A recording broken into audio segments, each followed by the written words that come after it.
दोस्तों, जैसा कि आप जानते हैं कि फाल्गुन के महीने में महाशिवरात्रि का पावन त्योहार मनाया जाता है, क्योंकि इसी दिन शिव जी और पार्वती जी का विवाह हुआ था। और आप तो जानते ही होंगे कि इस दिन लाखों की संख्या में पूरे देश विदेश के मंदिरों में शिवलिंग पर दूध चढ़ाने की परंपरा है। इसके पीछे कई मान्यताएं हैं। सबसे बड़ी धार्मिक मान्यता तो ये है कि भगवान शिव के अनेक रूपों में से एक रूप रौद्र रूप यानी क्रोध से भरा हुआ रूप भी है। जब वो पूरे संसार का विष अपने अंदर समाकर तांडव करते नजर आते हैं। कहते हैं कि यदि शिव जी के इस रूप को शांत न किया जाए तो उनके इस क्रोधित अवतार से पूरे विश्व का नाश हो जाएगा। और इसी से बचने के लिए शिवलिंग पर अधिक से अधिक दूध चढ़ाकर उनके क्रोधी स्वभाव और विष को शांत किया जाता है। कहते हैं कि इस तरह से भगवान शिव को खुद भी काफी शांति और प्रसन्नता का अनुभव होता है। विष्णु पुराण के अनुसार समुद्र मंथन के दौरान विष भी निकला। ये विष इतना प्रभावशाली था कि पूरी दुनिया को खत्म कर सकता था।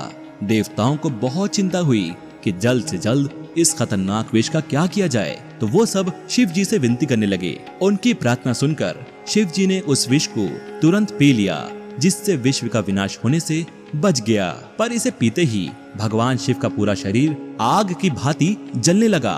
विष के असर को कम करने के लिए देवताओं ने उन पर पानी डालना शुरू किया, पर इसका कोई खास प्रभाव नहीं पड़ रहा था। तभी उनको एक विचार आया। उन्होंने शिव जी पर दूध डालना शुरू किया, क्योंकि दूध से शीतलता प्राप्त होती है। पर दोस्तों, दूध चढ़ाने को लेकर काफी रिसर्च भी की गई और ये कंक्लूजन निकला कि दूध चढ़ाने के कई ऐसे वैज्ञानिक कारण भी हैं जिनके अनुसार शिवलिंग पर दूध चढ़ाना अनिवार्य बन जाता है। वैज्ञानिकों के अनुसार जिन 12 स्थानों पर भी ज्योतिर्लिंग स्थित हैं, वहां बहुत बड़ी मात्रा में रेडिएशन हो रहा है। और इसी रेडिएशन के प्रभाव को शांत करने के लिए हमारे धार्मिक पुराणों ने शिवलिंग पर दूध और जल चढ़ाने की सलाह दी, जिससे ये रेडिएशन शांत हो और एक पॉजिटिव एनर्जी जैसा व्यवहार करे।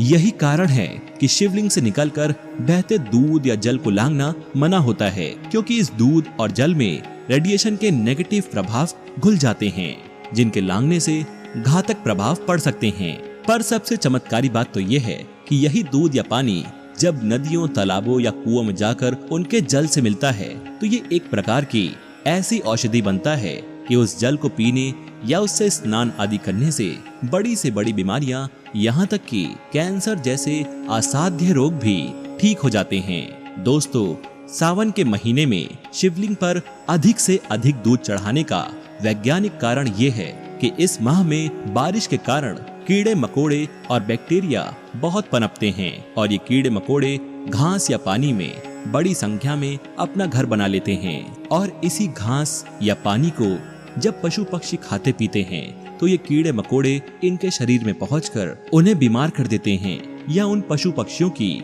मृत्यु तक हो जाती है। पर शिवलिंग के ऊपर से बहाया गया दूध यदि किसी न किसी प्रकार से इस घास फूस या पानी में मिल जाता है, तो इनमें मौजूद ये कीड़े मकोड़े व बैक्टीरिया समाप्त हो जाते हैं, और जानवरों या पक्षियों के लिए ये घास या पानी सुरक्षित हो जाती है।